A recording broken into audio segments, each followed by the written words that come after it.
Hello, welcome back. The title of this lesson is called Comparing Fractions Using Common Denominators. This is part 1. So it's a fancy sounding title, but it's a really simple concept. The idea is we want to compare two fractions. We want to figure out which one's greater. But we already know that we don't have to do it by drawing pictures. We've done that in the past. But what if we don't want to draw pictures? How can we compare and figure out which fraction is bigger or smaller without actually drawing pictures? And there's a very, very handy way to do this, which we're going to be using pretty much for the rest of your life, and that is called what we call a common denominator. Remember, the denominator of a fraction is just the bottom number. And what we need to do is we need to take our two fractions. If we don't want to draw a picture of what's happening, we just take our two fractions and try to get both of the fractions to have the same bottom number, the same common denominator. And if we can change those fractions to make them have the same common denominator, then it's extremely easy to figure out which one's bigger. For instance, let's pretend the fractions were already had the same bottom number. Let's say we were comparing 1/4 with 2/4. 1/4 with 2/4. Which one's bigger? Well, if you have, in both cases, cut into 4 pieces, 1/4 compared to 2/4, you know that 2/4 is bigger, right? Let's take a look at that. And let's see what we're talking about. Let's say we're going to compare the fraction 1/4, and we're going to compare it to the fraction 2/4, right? 1/4 to 2/4. All right, so this guy is a pizza cut into 4 pieces, like this. And notice that these fractions already have the same bottom number, right? So let me show you how easy it is. You know that this is 1 out of 4 pieces. That's how much you have, right? In this case, 2 out of 4 pieces means that's how much I have. So if I have 1/4, which is this amount, and 2/4, which is this amount, which one's bigger? Well, of course, this one, because 2 out of 4 pieces is bigger than 1 out of 4 pieces. Now, the only reason that was so easy is because the bottom number, the 4, is the same in both cases. So from here on out, what we're going to do is we're going to take our fractions and we're going to make those bottom numbers the same. And we already know how to do that. We're going to practice it a lot. But once we can change the fractions and make the bottom numbers the same, then it's really easy to compare them. And we know exactly which one's bigger and smaller. So let me show you how easy it is to do that. And I do mean it's very easy. But we're going to get a lot of practice with it because it is a new skill and we have to really master it. And I'll use the magnets here in the beginning to prove to you what we're doing is okay. Let's say we really want to compare the fraction 1/2, and we want to compare that to the fraction 3/4. Now, the denominators here are different. This is 1/2, the denominator is a 2, and this is 3/4, the denominator is a 4. So because the denominators are different, it's really hard to figure out which one's bigger and smaller. We can draw pictures, of course, but what if we want to figure out which one's bigger and smaller without drawing a picture? Let's change the fractions to have the same denominator. This has a denominator of 2, this has a denominator of 4. How can I get the same denominator? Well, this one I'm just going to keep the same, 3/4, and this one I'm going to change the 1/2 into something else. I'm going to change it. How can I change a fraction? Remember, I can multiply or divide a fraction by anything I want as long as I do it to the top and the bottom at the same time. Remember, fractions are kind of like balances. They're balanced, right? And if I multiply the top by something, I have to also multiply the bottom by the same thing to keep it balanced. Or I can divide the top and divide the bottom by the same number and keep it balanced. It doesn't change it if I do it to the top and to the bottom. So since I want the denominator of these fractions to be the same, I'll just multiply this by 2, and I'll multiply this by 2. Now remember, in math up till now, we've been using a big X for multiplication, but from here on out, we're going to be using a dot for multiplication because X's get confusing because we'll be using X's for other things in math. So forget about X's for multiplication. We're going to be using dots most of the time from here on out. So what do we have here? We have 1/2. We're going to multiply top and bottom by 2. What do we have as a result here? 1 times 2 is 2, and 2 times 2 is 4. What we are saying is that the fraction 1/2 is exactly the same as the fraction 2/4. But now they're very easy to compare because now I have 2/4 compared to 3/4. They have the same bottom number, the same denominator, right? And so I say I have 3 pieces out of 4 and 2 pieces out of 4, so this one has to be bigger. And so the arrow points to the smaller number. This has to be smaller than this one because once the bottom numbers are the same, I just look at the top number, the number of slices. I have less over here. And because this arrow is pointing this way here, then I go back to my original problem and say the arrow is pointing the same way here. So I say that 1/2 is actually less than or smaller than 3/4. Now, before we go on to the next problem, I want to prove to you that this is true. First of all, here we said we had 2/4. We said that this is what we were comparing, 2/4. So 2 out of 4 pieces, so that's as much as we had here. And then over here, it was 3 out of 4 pieces. So you have to imagine like another piece. Of course, this one's bigger, which is exactly what we said. So the arrow points this way. Now let's compare our original fractions, 1/2 to 3/4. So here we have 1, 2, 3 out of 4 pieces. That's 3/4. And then this fraction here is 1/2. So 1/2 is this much because this is a whole and this is a 1/2. So we can see that 1/2 goes here and 3/4 goes here. Which one is smaller? The 1/2 is smaller, so the arrow points that way. The 3/4 is, of course, larger. So we can draw pictures of any fraction we want to compare them. But from now on, we don't want to draw any pictures. We want to find what we call a common denominator. Common denominator just means we want to change one of the fractions, or we can actually change both of the fractions if we have to get the same common denominator, the same number on the bottom. It doesn't matter what denominator we pick, but if we can get both of those fractions to have the same bottom number, then we can just compare the tops to figure out which one is actually bigger and which one's actually smaller. All right, so let me go and take this down. I will use the magnets from time to time to prove to you what we're doing is okay. But for now, I want to move on and solve problem number 2. Let's say that we're going to compare the fractions 2/3, and we're going to compare it to 4/9. Now the denominators here are totally different, so it's hard for me to figure out which one's bigger and smaller. But if I can make the denominators the same, then I just have to compare the top numbers. So what do I have? A denominator of 3 and a denominator of 9. All right, if I just change this one by multiplying by 3, 3 times 3 is 9, then I will have the same denominator. So I only, in this case, have to change one of the fractions to get the same denominator that I have here. So I will change this 2/3. How will I change it? I will multiply the bottom by 3 and the top by 3.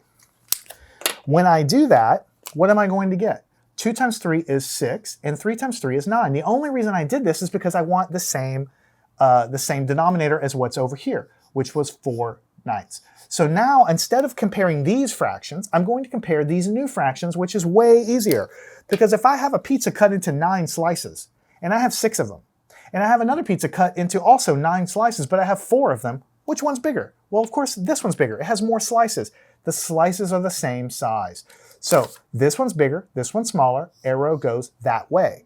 So because the arrow goes that way here, that means this fraction is bigger than this one, which means this fraction is also bigger than this one. So the answer is 2/3 is larger than 4/9, or 2/3 is greater than 4/9. So we're going to be doing this for every problem in this lesson. We're going to change one, or sometimes we have to change both fractions to make the denominators the same. That's all we're trying to do.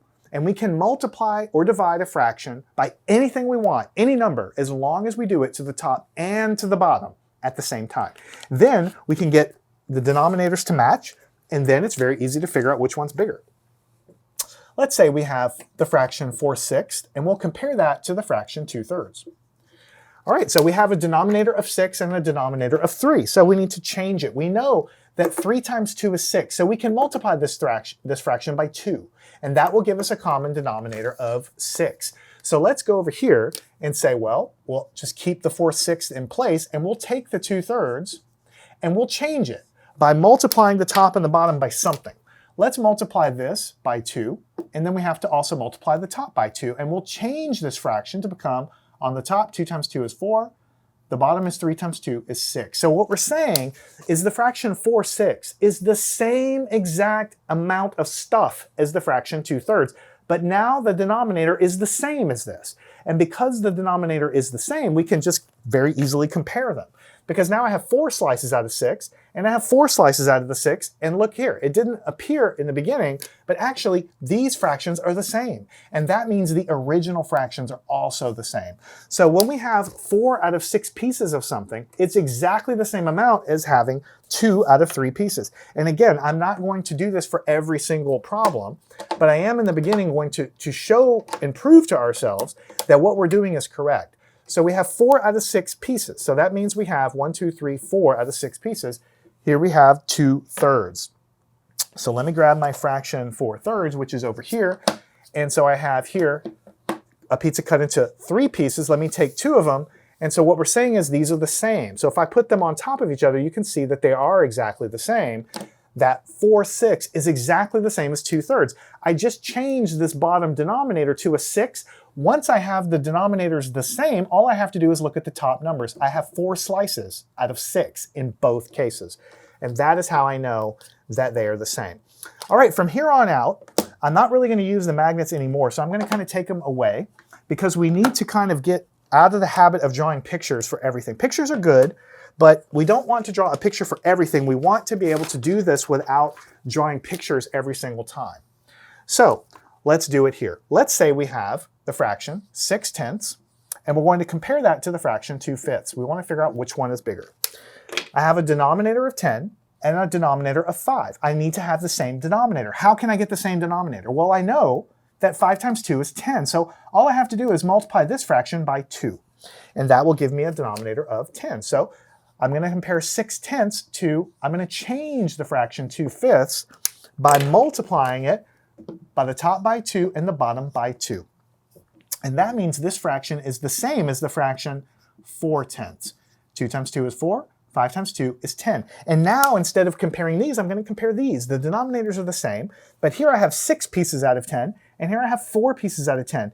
This is the bigger fraction. That means the arrow goes that way, points to the smaller fraction. And if it points that way down here, then it means this original fraction here is bigger than the 2/5. So 6/10 is larger than 2/5 as well. All right, 6/5 is larger than 2/5 as well. All right, notice we didn't have to use any pictures here. So let's take a look at the fraction 1/2 and let's compare it to the fraction 2/6. So again, we have a denominator of 2 and a denominator of 6. How can I change these denominators to make them the same? Well, I know that 2 times 3 is 6. So if I multiply this fraction by 3 on the top and the bottom, then I will have the same denominator. So I have 1/2, and I'm going to compare it to 2/6.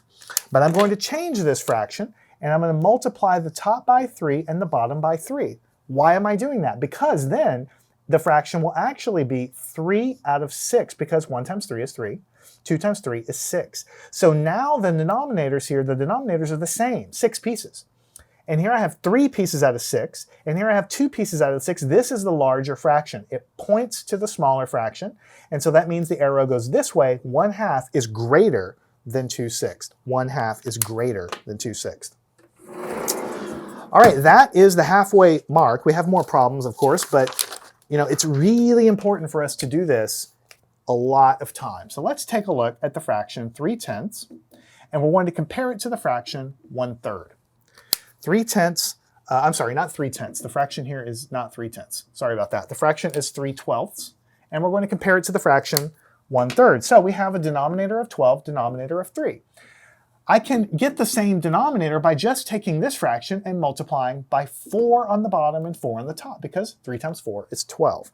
So what I'll do is I'll take the original fraction, 3 out of 12, and I will then compare it to a new fraction I get by taking 1/3, and I will multiply the top and the bottom by 4. Remember, I can multiply the top and the bottom by anything I want as long as I do it to the top and the bottom. 1 times 4 is 4, and 3 times 4 is 12. So now, instead of comparing these, I'm not going to do that. I'm actually going to compare these fractions. The denominators are the same. Here I have 3 slices, and here I have 4 slices out of 12. That means this one here is the larger fraction. That means the arrow points to the smaller, which is this one. That means the arrow points to the smaller up here. So 3/12 is actually smaller than 1/3, and I'm being completely honest with you when I'm telling you seriously, when I look at 3/12 and I look at 1/3, I personally do not know which one's bigger. I really don't. I have to do this process just like you do, because none of us can visualize all this so fast in our mind to really know. We have to get the denominators the same so that we can easily compare the tops, and then we'll know exactly which one is bigger and which one is smaller. All right, let's take a look at the problem 3/4, and we'll compare it to 2/5. 3/4, 2/5. Okay, so in this case, we actually have a little bit of a problem. Let's take, the idea is the same. We want to get the denominators the same. But notice in every problem so far, all I had to do was take one of the fractions and multiply by, in this case, multiply by 4. I just had to take one fraction and multiply it by something to make the denominators match. I had to only take one fraction, multiply this times 2, and I'll get 10. Multiply this guy times 2, and I'll get 6. Multiply this guy times 3, and I'll get 6. So in every problem up till this point, all I had to do was take one of the fractions and multiply it by something, and then I could get the denominators the same. But here I have a 4 and a 5. So there is no number. I can't just mess around with one fraction because I can't multiply this times something to give me 5. And I can't multiply this times something to give me 4. So it seems like I can't get a common denominator, but don't forget, you can mess around, or I should say not mess around, you can multiply one fraction by a number, but you can also multiply both fractions by any number you want. So I just want the denominators of the fractions you compare to have the same bottom numbers. That's all I want to do. So what I want to do then is I do want to compare 3/4, and I want to compare it to 2/5. But I need to multiply this fraction by something and multiply this fraction by something so that I get the same bottom number. Now, I have a 4 and a 5. So if I were to multiply this fraction by 5, and then I have to do it to the top also, and take this fraction and multiply it by 4, and then I do it to the top also, I multiply this fraction times 5 on the top and the bottom by 5, and this by 4 on the top and bottom. Notice what I'll have. I'll get a 20 on the bottom for this fraction, and a 20 on the top for this fraction. All I care about is having the same denominator. I can multiply these fractions by anything I want. In this case, I multiply one by 5 and the other one times 4 so that I can get a denominator of 20. So what do I get? Here I'll have 3 times 5 is 15 20ths. And this one is 2 times 4 is 8 20ths. So now it's really easy, right? Because I have 20 slices. Here I have 15 out of 20, and here I have 8 out of 20. So it's really, really easy to figure out then that this is the larger fraction and this is the smaller fraction because I have 15 slices and here's 8 slices, both out of 20. This is the larger fraction, this is the smaller fraction. So the arrow goes the same way up here like this. So we say that 3/4 is greater than 2/5. And the reason we know that, because I can't look at this and figure it out. The way that we know is we have to get the denominators to be the same. That's what we call a common denominator. In all of the problems up till now, we only have to multiply one of the fractions by something. But if you can't do that, then you have to pick a number that you can multiply both fractions by. And notice, it isn't the same number. I multiply this times 5 on the top and bottom, and this times 4 on the top and bottom, because I know that 5 times 4 is 20. 4 times 5 is 20. So I need to pick those, and then once I get the denominator, I can go ahead and find the answer. All right, I can go ahead and find the answer. So let's practice that skill again. Let's do a problem like that again. Let's say we have 1/4, and I'm going to compare it to 2/3. So I have a denominator of 4 and a denominator of 3, but there is no number I can multiply this fraction to equal and make it equal 3. And there is no number I can multiply this fraction here and make it equal 4. So I'm going to have to do something to both fractions, right? So I need to pick some common denominator. I know that 4 times 3 is 12. And I know that 3 times 4 is also 12. So I'm going to pick a common denominator of 12. So what I'm going to do is multiply this fraction times 3. That'll give me a 12 on the bottom. And I'll take this fraction and multiply by 4. That'll also give me a 12 on the bottom. So I'll have the 1/4 here, and I'll have the 2/3 here. Now what I'll do is I'll say, well, I'll multiply this one by a 3 on the bottom and a 3 on the top. And then I'll multiply this one by a 4 on the bottom and a 4 on the top, because I'm trying to get 12. I'm trying to get some common denominator. Here that'll give me 12, that'll give me 12. So here I have 1 times 3 is 3, 4 times 3 is 12. Here I have 2 times 4 is 8, 3 times 4 is 12. So here I have 3/12, and here I have 8/12, and now it's like really easy to figure out which one is actually larger. 8 out of 12 pieces is bigger than 3 out of 12 pieces, so the arrow points to the smaller, which is this, which means the arrow points to the smaller, which is 1/4. So we say that 1/4 is smaller or less than 2/3. All right?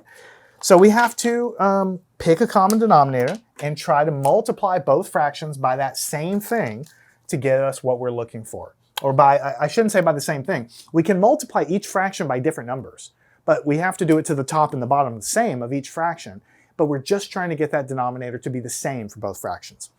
So let's take a look at the fraction 1/5, and let's compare it to the fraction 1/3. I have no idea which one's bigger or smaller, and I need to find a common denominator, but I can't just mess around with one fraction because I can't multiply this times something to give me 3, and I can't multiply this times something to give me 5. So I'm going to pick a denominator of 15.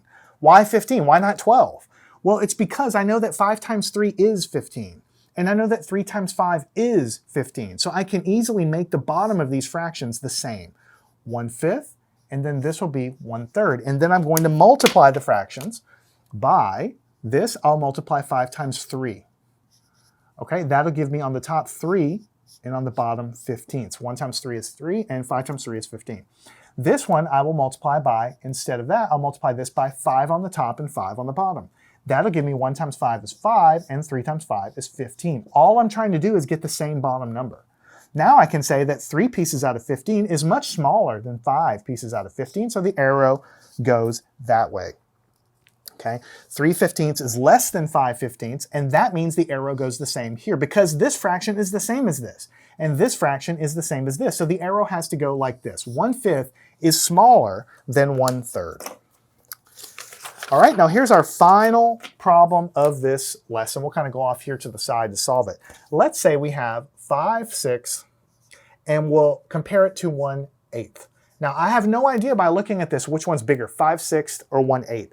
But I know that I can find a common denominator. And I can pick any common denominator I want. I just have to pick a number that I can multiply the bottoms so that it can equal that number. So you have to run through your multiplication tables. Now I can look through these numbers and eventually figure out that 24 will work as a common denominator. Why?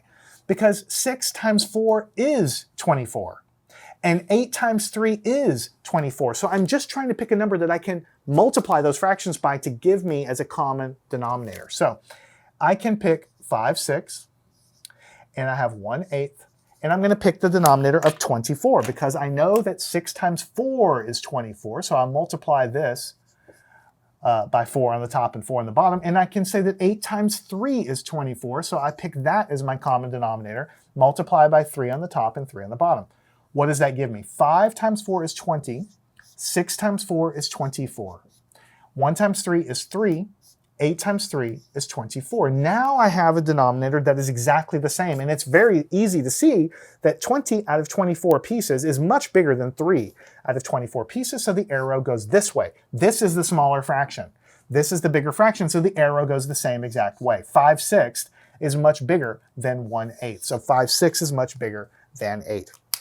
So when you're doing these kinds of problems, you need to multiply one or both of the fractions by some number, and it can be a different number for each fraction. But ultimately, you want to get both fractions to have the same bottom number, the same denominator. I don't care what denominator you pick, as long as both fractions have the same denominator, I'm okay with that. And you'll find out that it doesn't matter which denominator you pick, as long as you do everything correctly, you'll still be able to figure out which is bigger and smaller.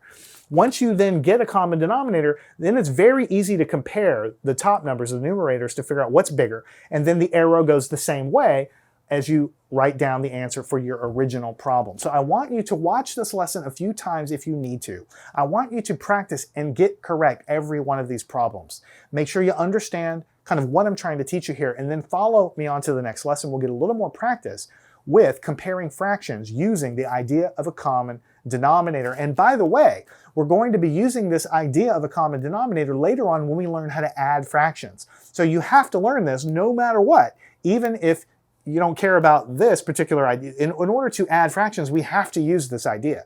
So make sure you get this correct. Follow me on to the next lesson on comparing fractions using the idea of a common denominator.